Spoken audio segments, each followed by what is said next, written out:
नमस्कार बंधुरा शिवानीज रान्नाघरे सबाइके स्वागत। आज आमी निये एसेछि भीषणই सहज एक भेंडी आलू रेसिपि। किन्तु এই भेंडी आलू रेसिपिटा एकटू आलादा हय और खेते किन्तु दारुण टेस्टी हय। रुटी परोटा बोलुन किंबा भातेर साथे दारुण लागे। एभाবে একবার করে দেখতেই পারেন, ভীষণই টেস্টি হয়। রেসিপিটা ভালো লাগলে অবশ্যই একটা লাইক করবেন। চলুন তাহলে রেসিপিটা দেখে নেওয়া যাক। এখানে আমি একটা কড়াই বসিয়ে দিলাম।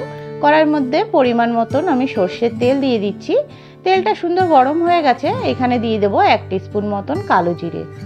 ফোড়নটা সুন্দর ভাজা ভাজা হয়ে এসছে। এবার এখানে আমি ছোট ছোট করে ডুমো করে আলু কেটে রেখেছিলাম, ওই আলুটা দিয়ে দিচ্ছি। এখানে আমি একটা বড় সাইজের আলু নিয়েছি। আলুটা আমার প্রয়োজন মতন আমি নিয়ে নিয়েছি, আপনারা আপনাদের প্রয়োজন মতন নিয়ে নেবেন কম বেশি। তারপরে এখানে 1/2 টিস্পুন মতন নুন আর 1/2 টিস্পুন হলুদ গুঁড়ো দিয়ে ভালো করে দেখুন আলুটার সঙ্গে নুন হলুদটাকে মিশিয়ে নিচ্ছি একটা খুন্তির সাহায্যে। এরপরে ঢাকা দিয়ে এভাবে সিম করে 2 থেকে 3 মিনিটের জন্য একটু রেখে দিলাম। দেখুন 2 থেকে 3 মিনিট পর ঢাকা খুলে আলুটা আবার একটু নাড়াচাড়া করে দিচ্ছি। আর এখন কিন্তু অনেকটাই আলুটা নরম হয়ে এসছে, দেখুন, আর কালারটাও হালকা চেঞ্জ হয়ে গেছে। এইখানে আমি একটা বড় সাইজের পেঁয়াজ এইভাবে ডুমো করে কেটে রেখেছিলাম, ওই পেঁয়াজটা দিয়ে দিলাম। পেঁয়াজটা দিয়েও আবার একটু খুন্তির সাহায্যে নাড়াচাড়া করে দিলাম। দেখুন পেঁয়াজটা দিয়ে কিছুক্ষণ নাড়াচাড়া করে পেঁয়াজটা হালকা নরম হয়ে আসছে। এখন আমি আগে থেকে ধুয়ে কেটে রাখা ভেন্ডিগুলো এভাবে দিয়ে দিচ্ছি। ভেন্ডিগুলো দেখুন আমি এভাবে করে কেটে নিয়েছি।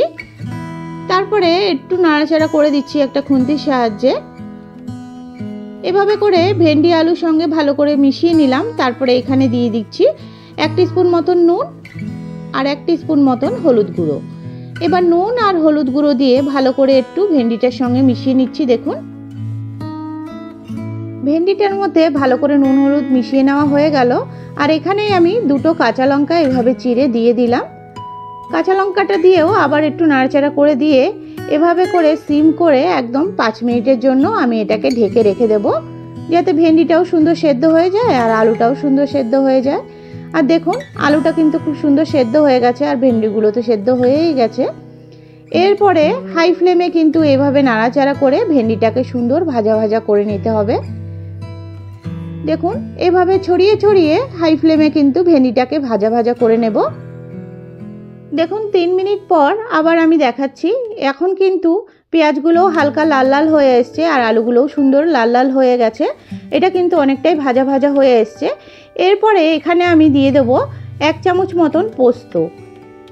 পোস্তটা এভাবে একটু ভাজা ভাজা করে নেব, পোস্তটা যাতে কাঁচা গন্ধটা সুন্দরভাবে চলে যায়, তার জন্য এই কড়াইয়ের মাঝখানে এভাবে করে ফাঁকা করে একটু ভাজা ভাজা করে নিলাম।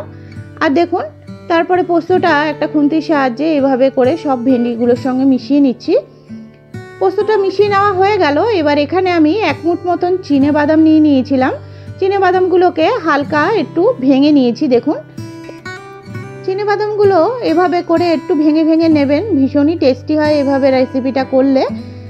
দেখুন এভাবে করে সব ভেন্ডি আলুর সঙ্গে মিশিয়ে নিলাম। আর এখানে দিয়ে দিচ্ছি 1 চামচ মতন চিনি। চিনিটা আপনারা কম বেশি বাড়িয়ে কমিয়ে নিতে পারেন, তবে চিনিটা দিলে কিন্তু এই ভাজার টেস্টটা দারুণ আসে। চেষ্টা করবেন অবশ্যই একটু চিনিটা দিতে। তারপরে দেখুন একটু নাড়াচাড়া করে রেসিপিটা কিন্তু আমার পুরোপুরি কমপ্লিট হয়ে গেছে। আর এই ভেন্ডি আলু রেসিপিটার মধ্যে যদি এই বাদামটা দেওয়া হয়, এই টেস্টটা কিন্তু দারুণ আসে। এটা রুটি পরোটা বলুন কিংবা প্লেন ডাল ভাতের সাথে কিন্তু এটা দারুণ লাগে।